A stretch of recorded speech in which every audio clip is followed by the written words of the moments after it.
Good evening, everyone. This is Semester with Scott, week number 6, and today we really have a special treat for you, and I'm really excited to be here today with Lenny Cooperman. Lenny Cooperman has been in the family business for 51 years, and believe it or not, he is not family, although he's almost family.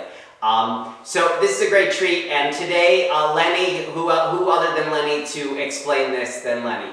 So we're going to talk about the engraving and how a design starts, the actual design, as opposed to how we come up with the ideas. And then he's going to talk you through the process of, when we send the designs to the mills and the process he goes through from start to finish when we finally get to printing at the mills. So welcome, Lenny. Thank you for coming here. Lenny came to my house to do this, so it's a great treat, and he lives near me, which is awesome too. So how about just a little bit of history before it, just to warm us up and get us going? Okay, well, a little bit of history is a big history.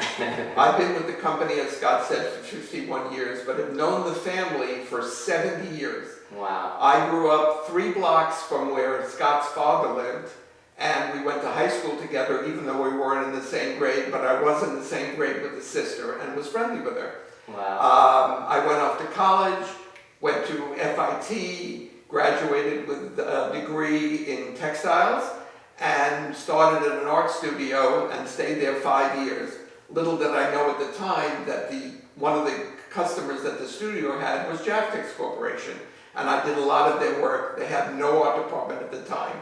This was from 1963 to 1969. Can I interrupt for one second? Sure. So what was going on there? What were we doing? Was that we were doing pajamas and lingerie? Flannel pajamas and cotton pajamas for ladies and kids. Okay. And I was designing a bunch of the prints. And Robert's uncle, Dan, who was a brother of Scott's grandfather, would come by the studio, critique the work that I was doing, etc. He was a terrific guy, as everybody in the family is. And I decided after 5 years I needed to do something else. So I went to work for a friend of mine, and shortly after I started, Dan hunted me down and said, I don't know how happy you are where you are now, but I'm thinking that we need to open our own art department at Jaftex since we're growing, and it's difficult to get the work in a timely fashion from a studio. I said, I think I'd be interested.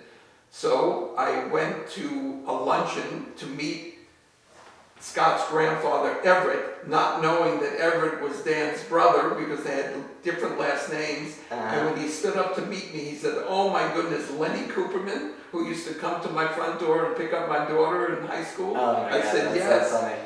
And the rest is history. I got the job, I started the next Monday, and I've been there ever since. Okay, so one thing I want to say, because I have memories when I was a child of visiting, and it's very much changed. So the one thing that we always talk about is you used to hand paint and draw. So Yes. let's talk about that and just the experience of the transition to the 21st century and technology and all that. Okay, everything was done by hand.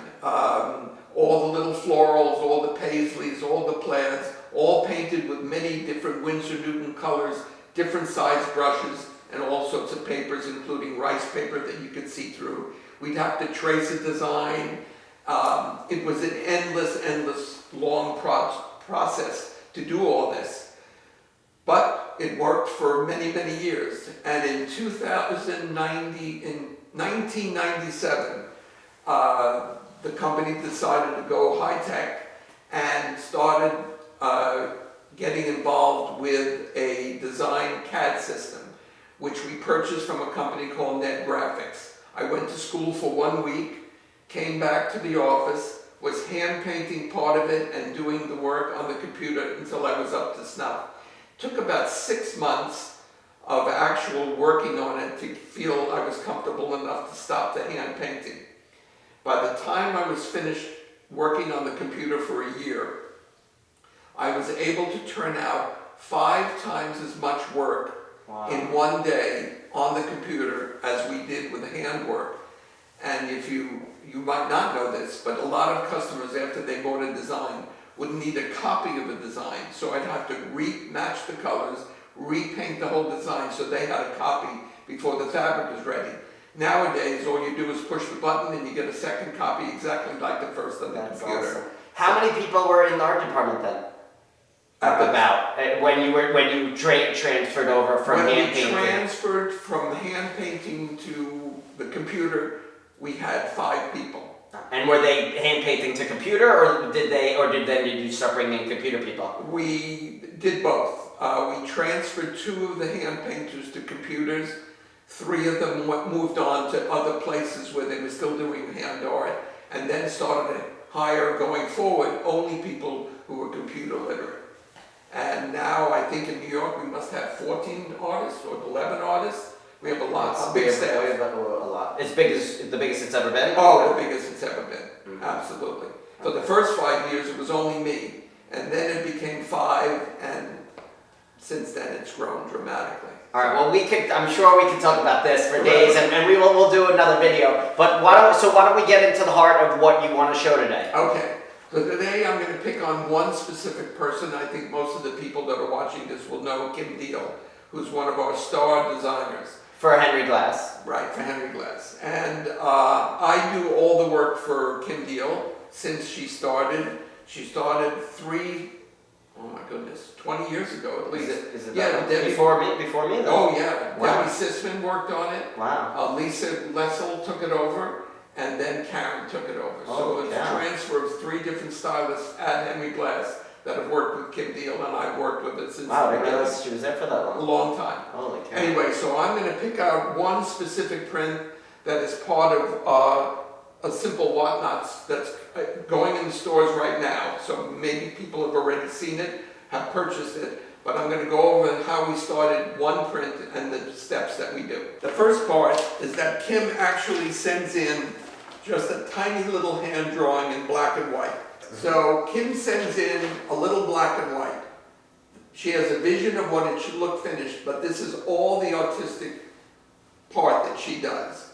So I take this black and white, have a conversation. Wait, before you put that down, so can you just read some of the notes of what it says? Because I think that's interesting how she sends it. And well, in this one she does, well, this one doesn't refer to the one pattern I'm doing, but she calls it patchwork pattern. 2 patterns repeat would make 1 yard. If it's possible, I like to color the design in increments so that the colors repeat identically every 18 inches. And then, as part 2, she sends in her color story. Now, this color story is developed over the years with Kim. These are actual Kim fabrics from other lines that she designs. And then she puts them on this card and says to me, this is the color palette I want to use going forward on the new print. So luckily I have these all in my computer, all these prints I know by pattern number and color number, so I can bring them up so I know what codes to use to color the print. The next step after that is to scan the print into my computer, and voila, we have the first print. Now, we could go through 3 or 4 versions of this. Kim might want it larger. She might want it tossed a little bit more. She doesn't like some of the green. She wants it a little yellower. Eventually, this might be the 3rd one, but this would be the final one that she approves. Once she approves the print, we then put it into a repeat, which means it's the size of the circumference of a screen. It could be any derivation of 25¼ inches, and then she approves that. After that's approved and we're ready to go and send it to the mill, we then take that same print that I just showed you, and I broke it down to show you that each screen represents a different color in that print. It can be up to 18 colors in each print. This one, I took a simple one. This only has 4 or 5 color positions, but each one represents a different screen to put the entire print together. Once we send that overseas, within a month of when we... How do you send it overseas? We send it with a digital disc and a hard copy. This is called a hard copy of the actual design. So the disc has all the technical part of it, and the hard copy gets a visual to the people at the mill so they know exactly what the color should look like when they have to print it on the fabric. Okay. So after I send the art over, what arrives from the plant about a month later or so is what we call a strike-off. A strike-off is their first attempt at replicating the artwork that I did. So from a technical standpoint, they captured the size, they captured the shape, they got the dimensions right, but the colors are off. They're a little too light, some of them are a little muddy. So the next step we do. Do you send it to Kim, or this is all on you now? Usually if it's not good or not even close to Kim's look, we don't send it to her. We ask for what we call a second strike off. Okay. When it comes close, or we're at the stage where we like what it looks like, we then send Kim a piece of the strike off. We keep half, and then we speak on the phone for 3 and 4 hours at a clip, discussing every element of the design, and she comments, I want the green 20% lighter, the red is too blue, the gold is too bright, etc., and we comment. Okay, I'm sorry, can I just interrupt for a second? So, one of the things I always talk about is the selvage. Could you maybe refer back to selvage and the numbers and Yes. how you communicate with the mill? Absolutely. Because, one of the things I always say is, how do we have to print if it's more than 18 colors? And, Right. that's... I'll show it to you, and I'll show you what we do. We've also done recently is we design, every little selvage has a little marking. Each one represents a different color. It used to be just a circle with the color inside the circle, so we knew how many colors were in the print and what the colors were. But in the last couple of years, we have designed a different selvage legend for every different grouping that we do, and we have found that designers and quilters have been cutting off the selvages and using them in projects, and it's fascinating. Oh, trust me, people watching this video will use the selvage. All right. And we've done, as a company, we've really mixed it up. And so does Kim pick the selvage, or I you do. Karen, who's the stylist for Henry Glass, and I decide. We try to pick an element that's in one of the prints that coordinates with the rest of the look. So here's what we then send to the mill after we decide how many, what the element should look like, and how many boxes there are, how many colors in the print. In this one there are 2, 4, 6, 8, 10, 12, but other than, some of the prints have up to 18 of them. So we use, each one represents a different color. And so they're not numbered anymore. So how do you communicate? So now if the first color is off, how do you communicate? You just say the first color? Well, I say the first position, the first which position. usually goes along with the tab that they have on the color card Okay. that I sent them from the original one. So Perfect. it coordinates, all right? Then after we finished with the strike off, let's say this one, in this case, as I remember, we had to do a second version of this before we sent it to Kim, which was a little bit stronger and a little bit richer. Once we got that going, we sent it to Kim. She made some minor comments. Then we have to wait, I guess, another month or so before production comes. And all of a sudden, we have a finished piece of goods that's exactly what Kim wanted, matches the artwork beautifully, and coordinates with the other prints in the group. And this is what we then call finished goods. We send it to Kim for final approval. Once she approves it, and Karen and I approve it, we give the information to Scott or whoever is in touch with the mill in this case, Korea. in Korea. Yeah. And they get permission to print the bulk yardage, put it on the boat, and get it to Seneca, South Carolina. Yep. So let's just talk briefly. So is it normal that that you go back for a second strike off, or? And I know the answer to these questions, but I just want you to. No. It happens to be that when you start with a new plant, they don't know the customer very well. So in some cases, we will have some prints need 3 or 4 strike-offs, which is a long process. But after they've done Kim Deal's groups or any of our other designers' groups, after 2 or 3 groups that we've done with them, very rarely do we have to go more than 2. Sometimes we've actually had ones that don't need a second strike-off. Okay. Can make a slight comment, you don't need to see it again. Tell them to make the red 10% stronger, they know what that means, and that we're ready to go. Okay, so let's talk in technical terms. Correct and proceed, maybe you just want to explain that term. Yes, correct and proceed means that we send them a note with a little swatch of the fabric that they have sent us already. Tell them that we want, as Scott said, we want to make the green 10% lighter and the gold 5% softer and a little less bright. If those are the only comments and they don't need to resubmit, we call it correct and proceed. So that's really just for when they're minor When issues. they're minor. And then if they're bigger issues, it's... We tell them we need to see a second strike off, or we need to see a third strike off.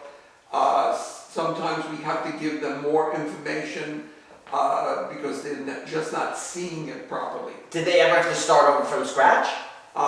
We've never had that problem. Never had that. They've been very good about it. Okay. And the only problem we have every once in a while, it doesn't happen very often, that even though we proceed, a corrected proceed, that even if they printed the first bulk shipment, it doesn't match the strike-off that we approve.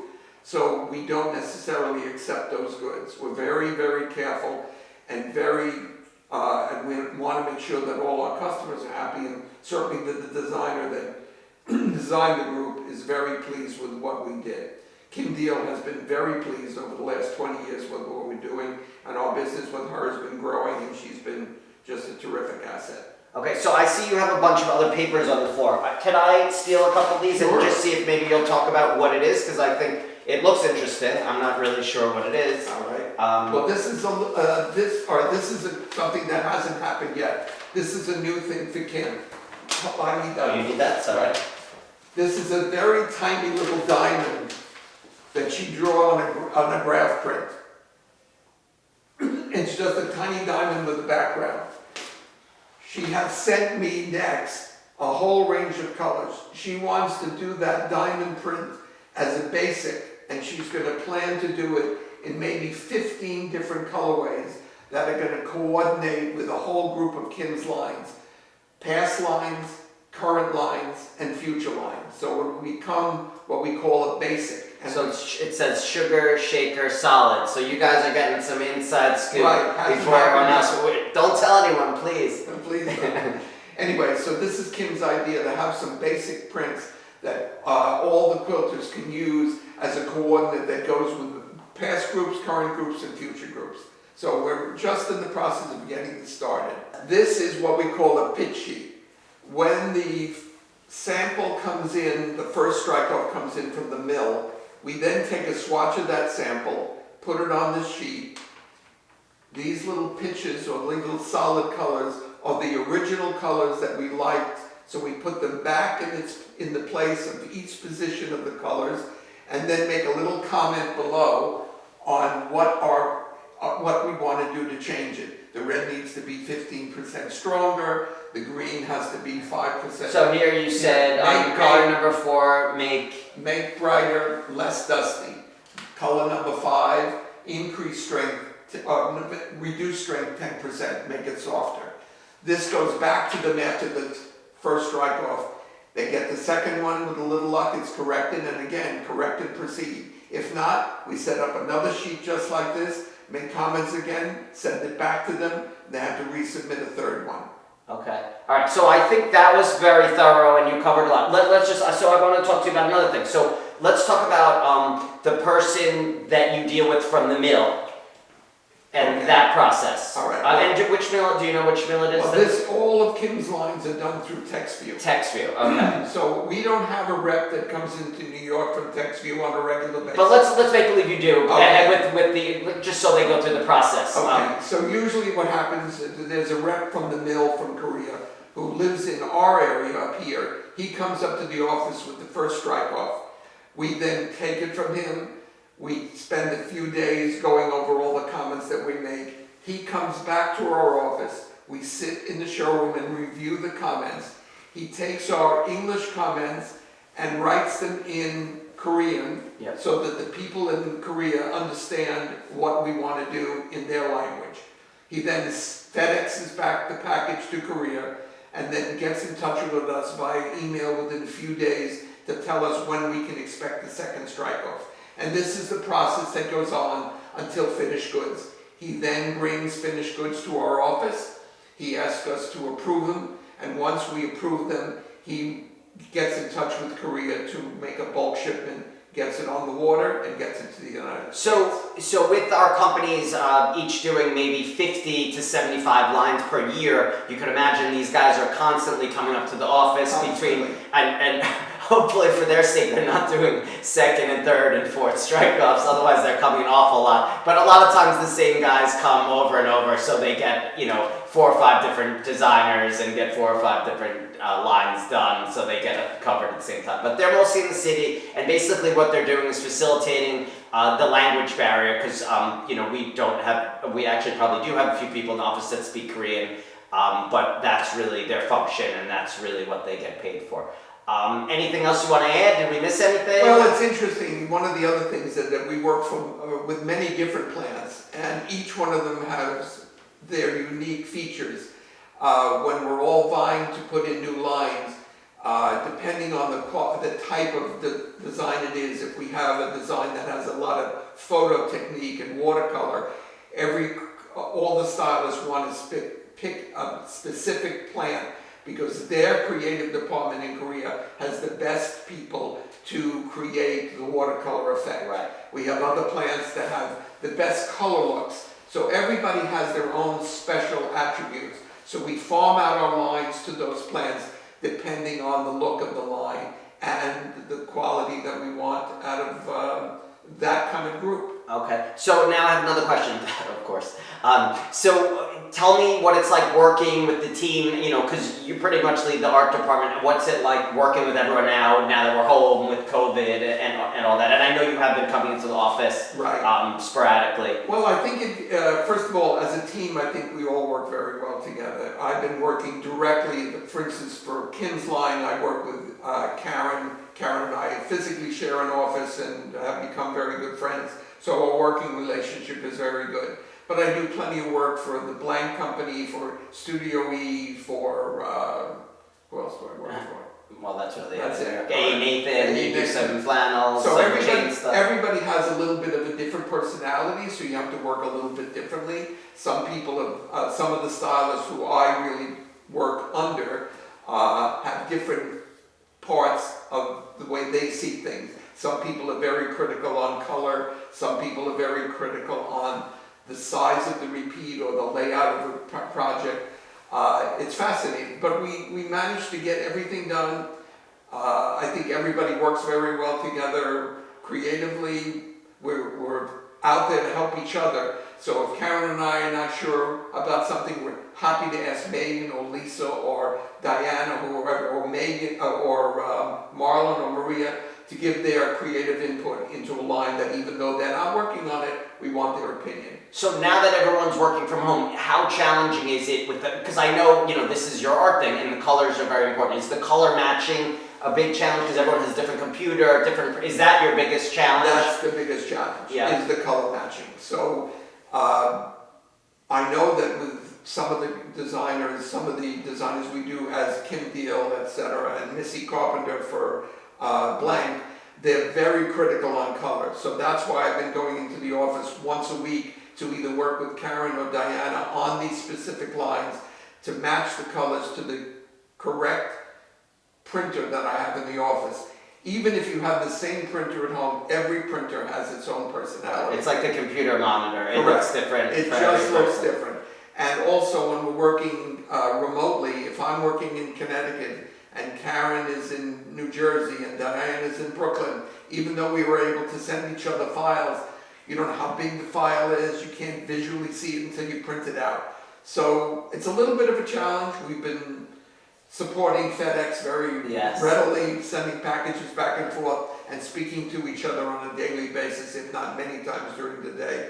And we've been able to do it. I think the Fortuno family has made it very easy for us after a tough start to have all the tools we need to keep everything going very smoothly. And I think we work very well together. Yeah, and it might end up being a whole year that we're out. It could be, but every once in a while we have a meeting, as we did yesterday, and it's very cohesive. It brings everything together. Everybody has their opinion about the new lines, and we can continue to work forward. Yes. All right, so let's move towards wrapping it up.